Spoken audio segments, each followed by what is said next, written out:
বিসমিল্লাহির রহমানির রহিম। আসসালামু আলাইকুম।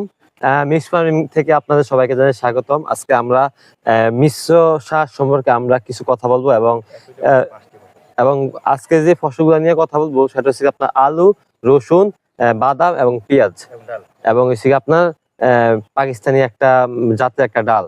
তো এই পাঁচটা বিষয়ে আমরা একটু কথা বলতে চাই। প্রথমে আমি যে বিষয়টা নিয়ে কথা বলবো, আমি যদি আমার ক্যামেরাম্যান একটু আমি সামনে ডাকি, প্রথমে আমরা আলু যে চাষাবাদ নিয়ে কথা বলতে চাই। কারণ আলু একটা বাংলাদেশের প্রধান অর্থকারী একটা ফসল। এই আলুটা চাষের মাধ্যমে বাংলাদেশের যে কৃষক দেশ এবং বিদেশে রপ্তানি করে থাকে এবং দেশের খাদ্যের যে চাহিদা, দেশের চাহিদা মিটিয়ে তারা বিদেশে রপ্তানি করে এবং বিদেশে রপ্তানি করার ফলে বাংলাদেশের অর্থনীতি অনেক বড় ভূমিকা রাখে। কারণ বিদেশ থেকে আমরা বৈদেশিক মুদ্রা ডলার যেই অর্জন করতে পারি, সেই অর্জনের ক্ষেত্রে বাংলাদেশের অর্থনীতি অনেক বড় চালিকা শক্তি হিসাবে অবদান রাখে। তো আমি যদি আমার ভিডিওটাকে একটু দেখা চাই যে আলু কিন্তু প্রায় উঠানোর জন্য সময় চলে আসছে। তো আমি যদি আপনাকে ভিডিওটা দেখাই, এখানে আলুটা আর বড় হবে। তো আমি আলুর জমিটা নষ্ট করতে চাচ্ছি না। তো এরপরে যদি আমি আসি, যদি রসুন সম্পর্কে কিছু বলার জন্য, রসুন বাংলাদেশের মশলা জাতীয় একটি প্রধান গুরুত্বপূর্ণ ফসল। কারণ রসুন সব তরকারিতে মশলার হিসাবে ব্যবহৃত হয়। যদিও বাংলাদেশে বর্তমানে রসুনের দাম একটু বেশি। তো আমি ভিডিওর মাধ্যমে আমাদের যারা প্রশাসনের ব্যক্তিবৃন্দ আছেন তারা আপনাদের বলতে চাই, আপনারা রসুনের যে সিন্ডিকেট, এই রসুনের সিন্ডিকেটটা আপনারা ভেঙে দিন। কারণ রসুন এত বেশি দাম বেশি এবং কৃষকরা কিন্তু ওই ন্যায্য মূল্য পাচ্ছে না। মনে করেন সামহাও কৃষকদের কাছ থেকে রসুন কিনা হয় 50 টাকা, আর সিন্ডিকেটটা বড় যারা আড়তদার তারা রসুন বিক্রি করে আপনার 80 থেকে 100 টাকা। অতএব এই জিনিসটা আপনাদের সরকারের কাছে আমরা তুলে ধরতে চাই যে আপনারা এই জিনিসটা আপনারা মনিটরিং করেন। মনিটরিং এর মাধ্যমে রসুন মানে বাংলাদেশের কৃষি যেই অনেক ফসল, যেমন আমরা গত দুদিন আগে জানতে পারলাম যে লেবুর দাম অনেক বেশি।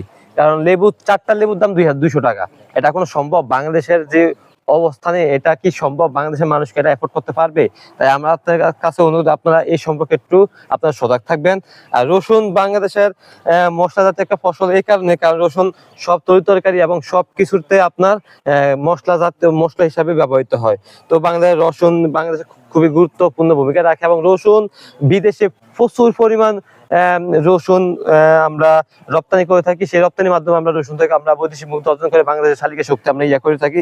এরপরে যদি আমি আপনাকে বলতে চাই যে আপনারা আমাদের ভিডিওতে দেখতেছেন আপনার বাদাম চাষাবাদ। তো আমি আমাদের যেই কৃষক ভাইটা এই বাদাম চাষাবাদটা করলো, তাকে আমি আমাদের মিক্সড ফার্মিং থেকে আন্তরিকভাবে ধন্যবাদ জানাই। এই কারণে উনি আলুর সাথে রসুনের সাথে বাদামের সাথে পেঁয়াজ, যে পাঁচটা বিষয় নিয়ে আপনাদের সাথে কথা বলতে চাচ্ছি, সেই সাথে পাকিস্তানি ডাল খাসি, উনি একই জমিতে এতগুলা চাষাবাদ করার জন্য ওনাকে আন্তরিকভাবে ধন্যবাদ জানাই। এখন যে বিষয়টা নিয়ে বাদাম কিন্তু বাংলাদেশের এটা আমি যদি একটু আপনাদের হাস্যরসাত্মক ভাবে বলতে চাই যে বাদাম অনেক ক্ষেত্রে ব্যবহৃত হয়। মানুষ চলার ক্ষেত্রে সময় কাটানোর জন্য ব্যবহৃত হয়। যখন আমরা জার্নি করি, ঘোরাফেরা করি, তখন আমরা বাদাম খেয়ে আমরা সময় কাটাই, বা পার্কে অনেক মানুষরা সময় কাটায়, ওইখানেও বাদাম খায়, বা বাদাম অনেক কাজে এবং রান্না বান্নার কাজে এক ধরনের একটা মশলা হিসাবে বাদাম ব্যবহৃত হয় এবং বাদাম অনেক ক্ষেত্রে ব্যবহৃত হয়। তো বাদাম যে এখন দেখতেছি, বাদাম কিন্তু প্রায় ফুল দিয়ে দিচ্ছে। বাদাম আর অল্প কিছু সময়ের মধ্যে চলে আসবে। তো এরপরে আমি যে বিষয়টা নিয়ে কথা বলতে চাই, এটা হচ্ছে কি আপনার পেঁয়াজ।